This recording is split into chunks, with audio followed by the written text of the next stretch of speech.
Hey, what's going on, everybody? Good morning to y'all. This is Maurice Bishop. I want to show y'all this interesting game with Tehran versus Mikhail TAL. This was in 1961 at the European Team Championship. Very awesome game and everything. I'm actually excited to actually share with y'all this game.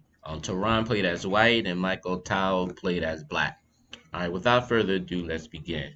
As you can see with the first move, Tehran plays on c4. Michael Top plays e5, knight c3, d6, g3, f5, and then d4. D4 in his opener is a very strong move. Michael Tal's best strong move would have actually been c6 or knight f6 and everything. That would have been his strongest move. But in this position, Michael Tal goes e4 at 3, which is a great move by Tehran, to break that pawn chain. Michael Tal try to, support that e4 pawn with knight f6, and then bishop g2, which is what Tehran plays. And in his position, taking that pawn is actually forced because, as you can see, knight c3 is hitting this e4 pawn. This pawn on f3 is hitting it, and then you got this bishop on g2 is also hitting it as well. So taking this pawn is actually forced, which is what Michael Tal did. Knight catches f3, g6, Tehran castles.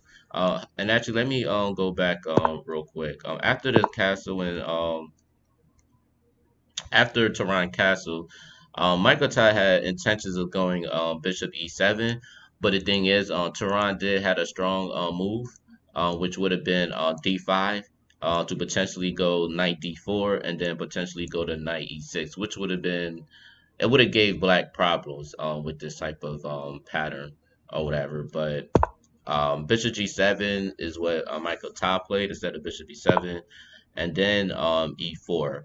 Uh, E4 is not a bad move too, but D5 was Tehran should have went with the plan pawn D5 and then go knight D4 instead of E4. I just thought this would have been a lot better. It would have gave blacks some problems. But he goes e4. F captures e4, which is what Tile plays, and then knight g5. Tile castles kingside, and then knight g captures e4. And again, I'm not really feeling this position. Better would have been at least knight c captures e4. I believe this would have been better. So like one of the um notes that Tao had was knight c catches e4, and if knight c catches e4 would have been played, then knight c6 would have been played, and then knight catches f6, bishop catches f6, bishop d5 check, king g7, knight f7, rook catches f7, bishop catches f7, king captures, bishop g5. As you notice, this bishop is pinned, and then this bishop is also hitting on f6. So the only way to stop that was bishop f5, and then bishop captures f6, queen captures f6, and then pawn g4, pinning this bishop. But of course, Tal would have saw queen catches d4 check, queen captures, knight captures, g catches f5, and then knight catches f5. And in this position, uh, honestly, maybe it'll be a draw, but I kind of liked it for white though. Even though white is down some pawns because Tal has one, two, three, four, five, six, and Tehran only has one, two, three, four. So he's actually down some pawns. So if black play it right, he can actually potentially win if he pushes his pawn in the right squares and actually play right. So, but this is what Tal had in mind or whatever. But obviously that wasn't the case and everything. So let's get back to the game. All right, so knight G catches E4 was played. That's what he played. Tehran. So Tal takes on E4. Rook catches F8. Queen catches F8. Knight catches E4, and then knight C6, hitting this D4 pawn. It's hitting it twice, the knight and the bishop. So of course, Tehran plays bishop e3 to defend that pawn on d4, and then bishop f5 is played by Tao, and then queen d2. Now queen d2 is passive, very passive. Knight g5 should have been the move. at least with knight g5 chances, and then bishop d5 check. You know, that actually I think Toronto would have had a chance of getting a draw or whatever if possible, but that didn't happen. So rook a to e8, hitting that knight, um, knight g5. Rook catches e3, which was played. Obviously, the queen can't take this rook because of bishop catches on d4. So white will actually lose this queen. So that would have been bad. But yeah, it's rook catches e3 though, right? But Tehran played bishop d5. Now, honestly, the stronger move, as you see, you got to really think about this. So you see that the knight is and the bishop is attacking on the d4 pawn, but you also know that if the bishop catches on d4, that the bishop on d4 will only be supported by this knight on c6. So in this position, the stronger move would have been bishop captures c6 because now since the bishop is captured on c6, now the rook on e3 is actually being threatened now. You know, so but Tal has something in mind that if he did take on bishop captures c6, then he would have just moved back to rook e7.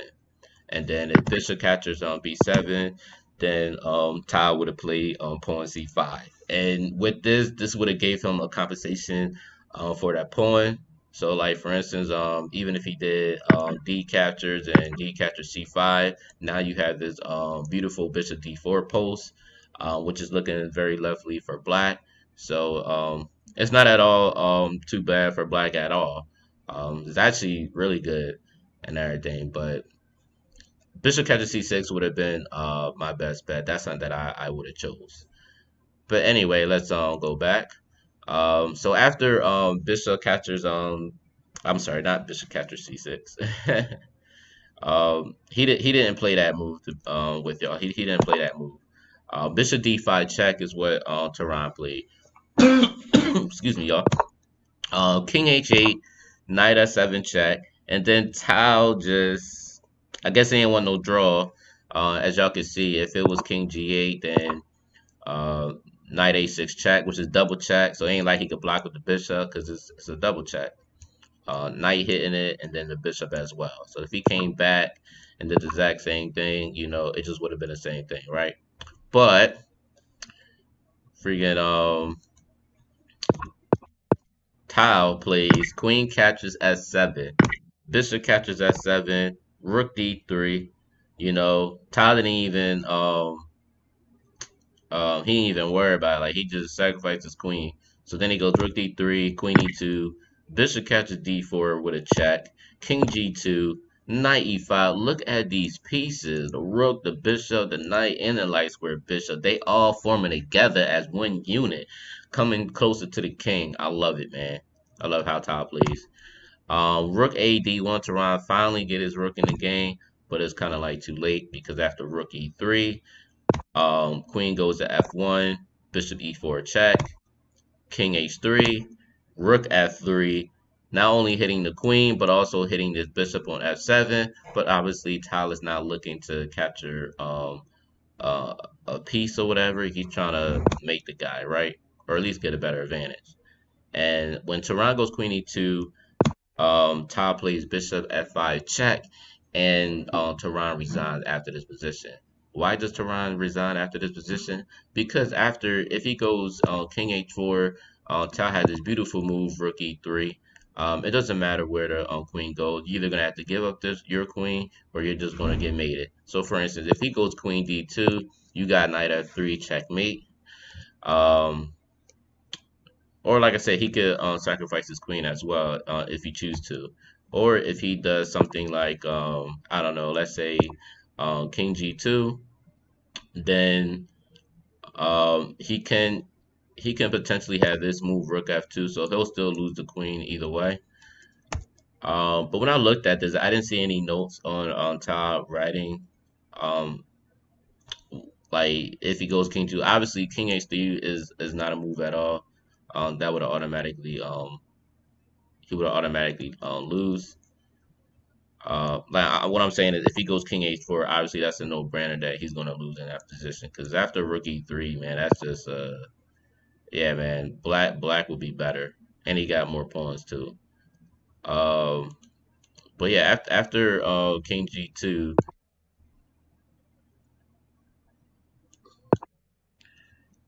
I'm trying to see what would actually be better though, because obviously we wouldn't take on the bishop here because obviously he would lose his rook, and unless he goes back to rook e3 again, unless he goes back to rook e3 again, and then queen f1, and then maybe some stuff like, because this bishop is still on d4. Yeah, I think either way, rook f2 probably would just be simpler. Because if he takes, bishop captures, king takes, he still got knight captures f7, and then now you have two minor pieces, a bishop and a knight and everything. And obviously, Tal has more pawns than white do, so this could be a very interesting end game and everything if white plays it right. Um, but yeah, y'all, I hope y'all enjoyed this video. If you really enjoyed this video, please like, please share, please comment, please share y'all ideas. Let me know what y'all think. And and definitely I will go over it myself. I have no problem doing that.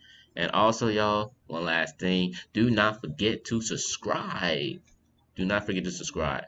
All right, y'all. Peace out.